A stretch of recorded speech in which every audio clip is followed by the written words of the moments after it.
Video kali ini saya akan membahas kembali request dari subscriber, yaitu saham PNGO yang mana mengalami kenaikan net profit ya.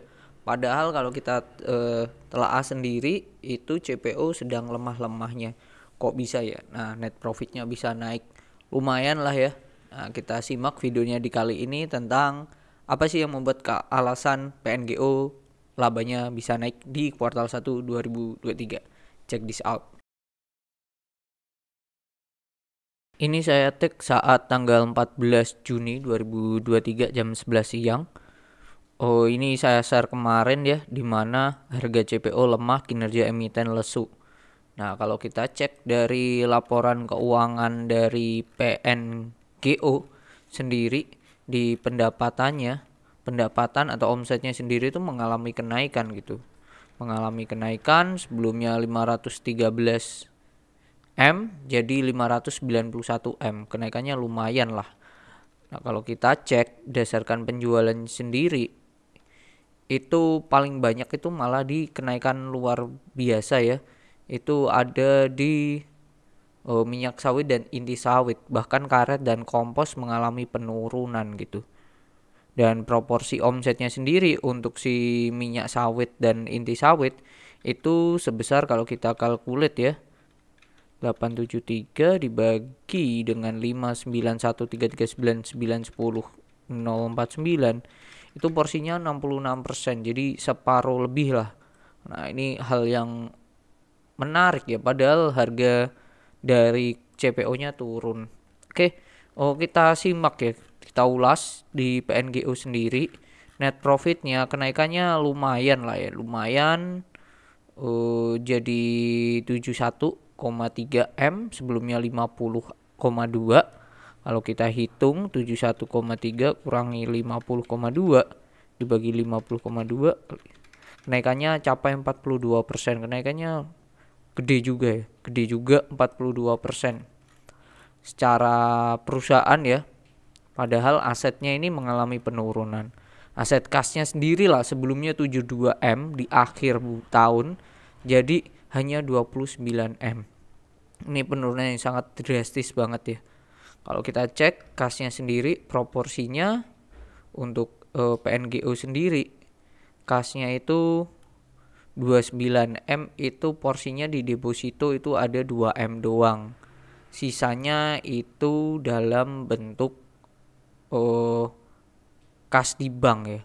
22 M dalam bentuk rupiah dan 3,5 M dalam bentuk dolar Amerika.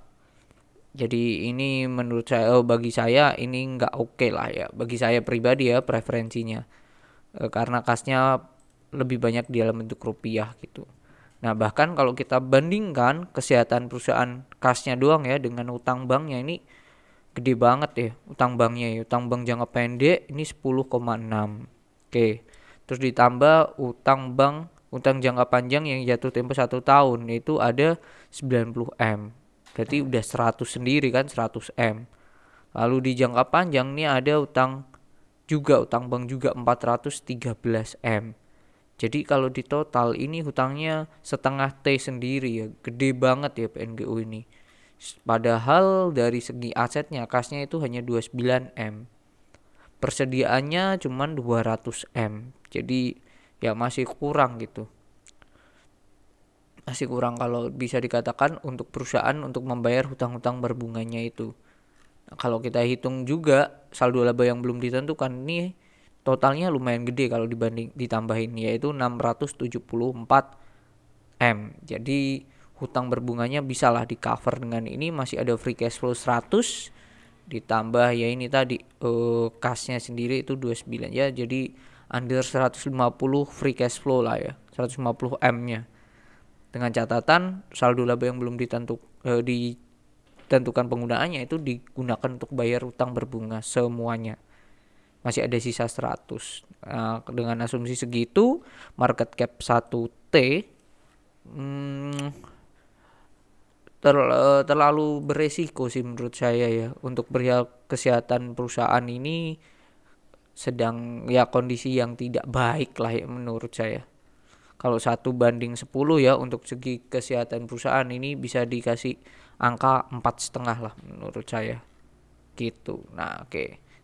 Kita tadi udah lihat ya penjualannya paling besar, kenaikannya 42%. 42% tuh net profitnya ya. Penjualan paling besar itu tadi di CPO-nya sendiri gitu. Selain itu juga perusahaan ini berhasil menekan yang namanya beban umum dan administrasi jadi 38M sebelumnya 40M. Ini hal yang bagus, tetapi beban ini kalau beban umum dan beban penjualan ini ditambah ini totalnya 4,6 lah. 4,7,1.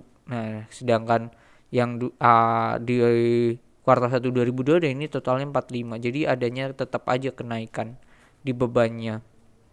Gitu. Cuman perusahaan oke-nya lagi ini ada di sini, laba rugi selisih kurs ini gede banget ini. Yaitu 4M sendiri, sebelumnya itu minus 185 juta doang ya.